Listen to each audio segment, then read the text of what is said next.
Welcome to Cross Search. I'm Jody Papike. Today I want to chat about the most important due diligence topics to cover with a potential firm that an advisor is considering. And obviously this is something that advisors ask me about all the time. What do I ask a firm to make my final decision in who I'm going to join? And just know that I'm going to touch on what I feel are the most important topics to cover. I'm going to cover 9 of them today. But just know that this is really a high-level overview of due diligence topics, and that when we work with advisors here at Cross Search, we go into a much deeper dive and really customize a search for a new firm based on that advisor's background and what they're looking for. The first topic that I tell advisors they really need to explore with a potential new firm is the ownership of that company. Are they a privately held firm? Are they public? Are they owned by a private equity company? Really understanding where they are today in ownership, but also thinking about what that ownership could mean for their future. I put this as the number one due diligence topic because with so much consolidation happening in the marketplace, especially over the last 5 years or so, this is super, super important for advisors to understand. Because the worst thing that could happen is you join a firm today and you love everything about them, but then in a short period of time, they sell their firm or the structure changes it in some way that could negatively affect your business. The second topic is understanding the structure. And what I mean by that is, are you going to be an employee of the firm or are you going to be an independent contractor? This is extremely, extremely important. Almost should be number one in due diligence items because, for example, for an advisor that wants to go independent, I think it's really crucial to understand whether that's possible with anyone you're considering from the very first conversation. And I talk about this a lot, but a lot of advisors assume they would be an independent contractor if they go to an independent broker-dealer or an RIA. And nowadays, that's just absolutely not the case, especially in the RIA world. There are a lot of models that only support employee advisors in those structures. So just understanding early on in the process whether you'd own your book of business or whether you'd be an employee under contract with the firm is incredibly important. The third topic to cover is technology and clearing. And this is where we get really customized with advisors.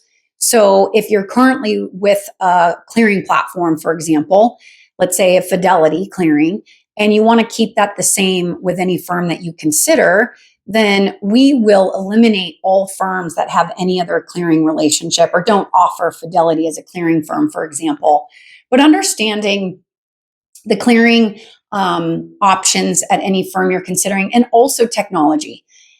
And again, technology is a topic that I can go on and on and on about, but depending on what technology you have today and what you're looking for in a new partnership, that is something that really needs to be explored. And I always tell advisors very early on in the due diligence process, understanding what the tech stack that's being provided encompasses, and also doing a technology demo to see those tools in real time is very important. The next topic is service and support. And this is an area that's a little bit harder to assess. So I always tell advisors, no two firms are the same. And you may think that when you're talking to a recruiter at an individual firm, the firm kind of starts to sound the same. They all say that they're wonderful. And the truth is they're not. So to assess service and to assess the support that's given to advisors, the tips that I will give is make sure that you talk to advisors that are currently at that firm. Also get an idea of their retention rates and really understanding why an advisor would leave, or maybe get an example of someone that's left and why they were unhappy and why they left.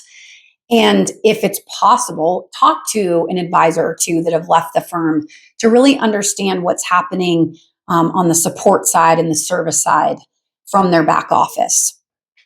The third tip on this is understand if the firm has a service tracking mechanism in their structure so that if something comes up and your clients need something, for example, and you call the back office to get that item taken care of, do you have a way to track how that is being followed up on to make sure that service is being done in an efficient manner? The next item is also something that can be a really extensive process, but understanding the financial structure. So if you're leaving a wirehouse, for example, or an employee model where you know what your payout is, but everything is bundled into that payout, and you're going to an independent model, for example, the compensation is going to be very different. There's going to be different buckets of compensation that you'll need to consider. So, for example, with most firms, you're going to have a payout. And then if you do advisory business, you're going to have an admin fee. And then you're going to have some hard costs. So I always tell advisors to understand your net compensation so you can really compare your current structure to a potential new structure and have the new firm that you're talking to do a pro forma on your business to understand the economics. The next item is your growth and how a potential new firm is going to help you maximize your time so you can grow your business. This is something that you can just simply ask the firm about and really understand they have the resources that you need to take your business to the next level. Also, talk about the culture and the management of the firm. Do you have access to decision makers?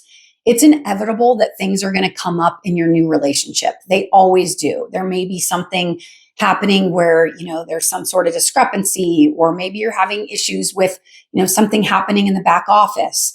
And understanding the culture of the firm is imperative because that's going to give you an idea of when those things do come up. Do you have a way to get those things resolved? Or are you just a number? And when you call into management, you never get a call back, or, you get sent to voicemail and you really can't get things done. And then the last item to consider is the compliance and regulatory history of the company that you're considering. And that's something where you can simply do a background check on the firm and take a look at if they have anything pending or anything that's been recently settled out that could negatively impact not only their reputation, but their stability on a long-term basis. So obviously there is a ton to cover on this topic. It's something that we help advisors with every single day in the due diligence process and really customizing the approach so that an advisor is prepared to talk to a firm before they just start getting on calls and talking about things that don't really matter to them. But obviously, we just scratched the surface on this today. If you have any questions on any of this, give us a confidential call. We would love to chat with you.